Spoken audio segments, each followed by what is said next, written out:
बगल में पुलिस वाले खड़े होकर देख रहे हैं। पुलिस हेल्पलेस है, पुलिस लाचार है, पुलिस बेसहारा है, वो कुछ कर नहीं पा रही है। ऐसा नहीं कि वो करना नहीं चाहते हैं। जब बगल में खड़े हुए पुलिस वालों से कुछ लोग पूछते हैं कि आप कुछ कर क्यों नहीं रहे, बोले जी ऊपर से आदेश है। तो वो कौन गुंडा है जिसके सामने दिल्ली पुलिस थरथराती है? वो कौन गुंडा है जिसके सामने दिल्ली पुलिस लाचार है? वो कौन गुंडा है जिससे दिल्ली पुलिस डरती है? कल की घटना है कि पहली बार ऐसा हुआ होगा कि किसी चुनाव के दौरान पत्रकारों पर इस तरह से खुलेआम हमले किए गए। कल दिल्ली के अंदर मेरे ख्याल से 7 पत्रकारों के ऊपर हमले किए गए। एक का सर फोड़ दिया, सारी रात उनको थाने में गिरफ्तार करके रखा। जिन लोगों ने हमला किया उनको भगा दिया गया, और जो पत्रकार उसे कवर करने गए थे उन पत्रकारों को गिरफ्तार किया गया। उनके साथ गुंडों ने मारपीट की। ये कोई किसी रिमोट विलेज की घटना नहीं है, ये संसद से 1 किलोमीटर दूरी के ऊपर हुआ। ये सुप्रीम कोर्ट से 1 किलोमीटर की दूरी के ऊपर हुआ। ये इलेक्शन कमीशन से 1 किलोमीटर की दूरी पे हुआ। तो इस देश का वो कौन गुंडा है, वो कौन गुंडों का सरदार है जिसको देश के सारे गुंडे रिपोर्ट करते हैं? जनता पूछ रही है कि वो कौन गुंडा है जिसे किसी संस्था का डर नहीं है, देश की सर्वोच्च संस्थाओं का डर नहीं है उस गुंडे को। इस चुनाव के दौरान महिलाओं के ऊपर हमले हो रहे हैं। इस चुनाव के दौरान महिलाओं को नहीं बख्शा जा रहा। महिला कार्यकर्ता जो डोर टू डोर जा रही हैं उनके ऊपर हमले हो रहे हैं। तो लोग पूछ रहे हैं कि वो कौन गुंडा है जिससे सारे देश के गुंडे ऑर्डर लेते हैं, जिसके आदेश का पालन करते हैं। पिछले 3-4 दिन से हम देख रहे हैं कि गाड़ियों के ऊपर हमले किए गए, गाड़ियां तोड़ दी गई आम आदमी पार्टी की, कई सारे मटेरियल जब्त कर लिया गया, तरह तरह से हमले किए जा रहे हैं। तो अब जनता ने मन बना लिया, बाकी सारी चीजें एक तरफ, इस बार इनकी गुंडई को हराना है। अब ये क्लियर हो गया है कि अगर डबल इंजन की सरकार आ गई है तो डबल इंजन कुचल देगा सब लोगों को, बख्शेगा नहीं। अपने पहियों के नीचे ये डबल इंजन सारी जनता को, गरीबों को, मिडिल क्लास को कुचल देगा ये इंजन। सबसे पहले तो सुरक्षा है ना लोगों की, सबसे पहले तो खैरियत है। अगर अब खुद परिवार ही नहीं बचेंगे, उनके परिवार ही नहीं बचेंगे, उनको इस तरह से डराया जाएगा, फोन कर करके धमकाया जाएगा, तो बाकी सारी चीजें बेमानी हो जाती हैं।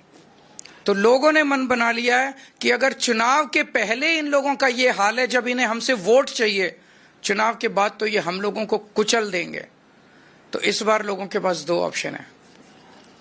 एक तरफ शरीफों की पार्टी है और एक तरफ खुलेआम गुंडागर्दी चल रही है। एक तरफ वोट देने से 25,000 रुपए महीने का फायदा है और दूसरी तरफ टोटल गुंडागर्दी है। इनके कई कैंडिडेट्स ऐसे हैं जो खुद माफिया है अपने अपने क्षेत्र के अंदर।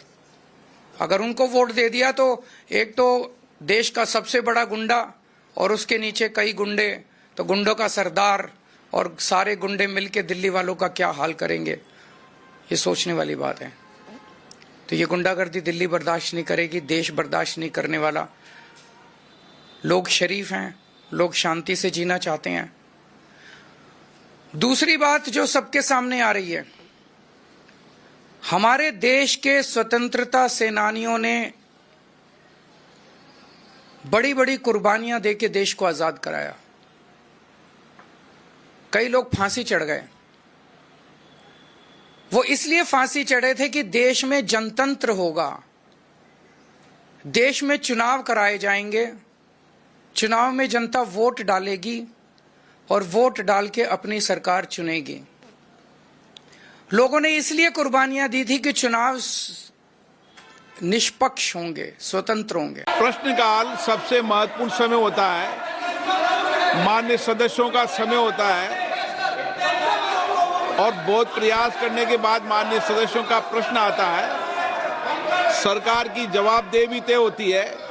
इस महत्वपूर्ण विषय पर कई बार चर्चा हो चुकी है और मैं आपसे कई बार आग्रह कर चुका हूं, माननीय सदस्यगण कम से कम एक व्यवस्था बना लें,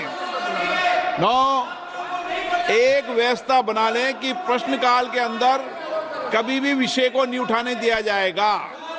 जब मैं आपका स्थगन को अलाउ नहीं करूं तब विषय उठाया करो। कभी हम संसद की व्यवस्थाओं को तो बनाएं ना।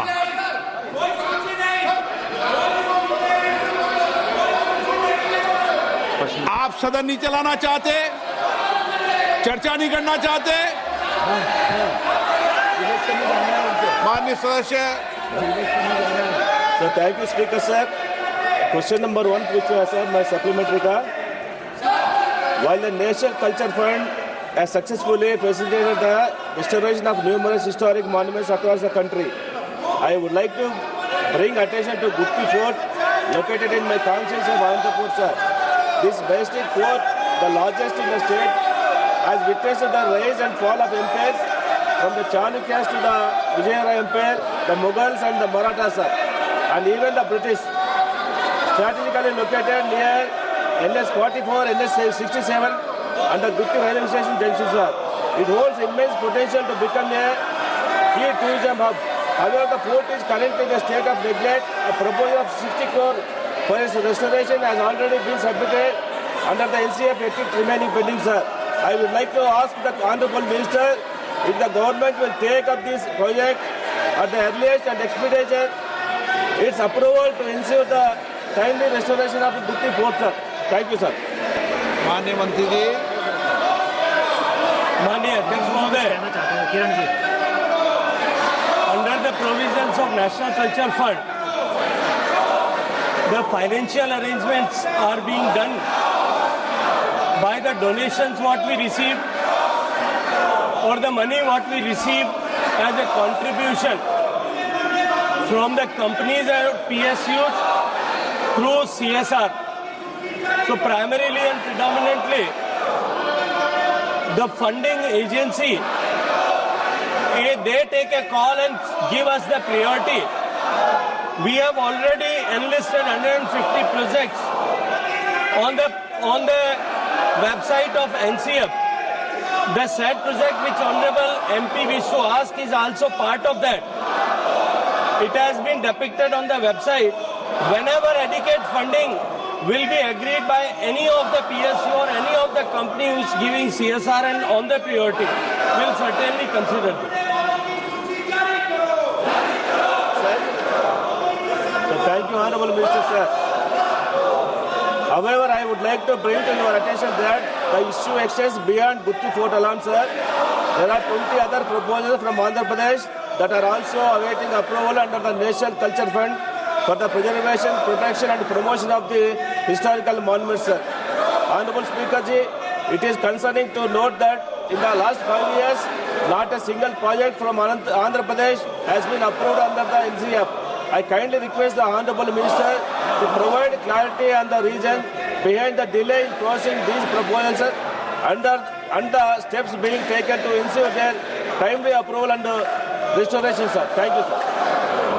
माननीय अध्यक्ष महोदय, जैसा मैंने निवेदन किया पहले प्रश्न का उत्तर देते हुए भी, मैं एक बार फिर दोहराना चाहता हूं कि नेशनल कल्चर फंड के 150 जो ऐसे मॉन्यूमेंट्स की सूची हमने ऑलरेडी वेबसाइट पर प्रकाशित की है, उसमें 21 ऐसे प्रोजेक्ट आंध्र प्रदेश स्टेट के हैं। सामान्यतः एनसीएफ में कोई कंपनी सीएसआर देने वाला पीएसयू या कंपनी जब कभी किसी पर्टिकुलर प्रोजेक्ट के लिए सीएसआर देने के लिए आग्रह करता है तो हम उसके लिए इसको कंसीडर करते हैं। अभी हमने डीपीआईटी को के साथ में बैठक करके सारे पीएसयू से आग्रह किया है कि वो कुछ धनराशि उपलब्ध कराएं। जब भी धनराशि उपलब्ध होगी किसी इस पर्टिकुलर इन प्रोजेक्ट को प्रायोरिटी करते हुए तो हम निश्चित रूप से उसको कंसीडर करने का प्रयास करेंगे। माननीय B Ramesh ji, project fund has proposed for water threatening and strengthening of Buddhist rock cut, stirrups and repairs of caves, and the use of structural charnia with 3 crore cost estimate. The project proposed also provides for a public amenities and landscape of gardens. Kindly, Minister, Honorable Minister, has to say on this. फिर मैं वही निवेदन करूंगा कि हमने उसको सूचीबद्ध किया है, उस पर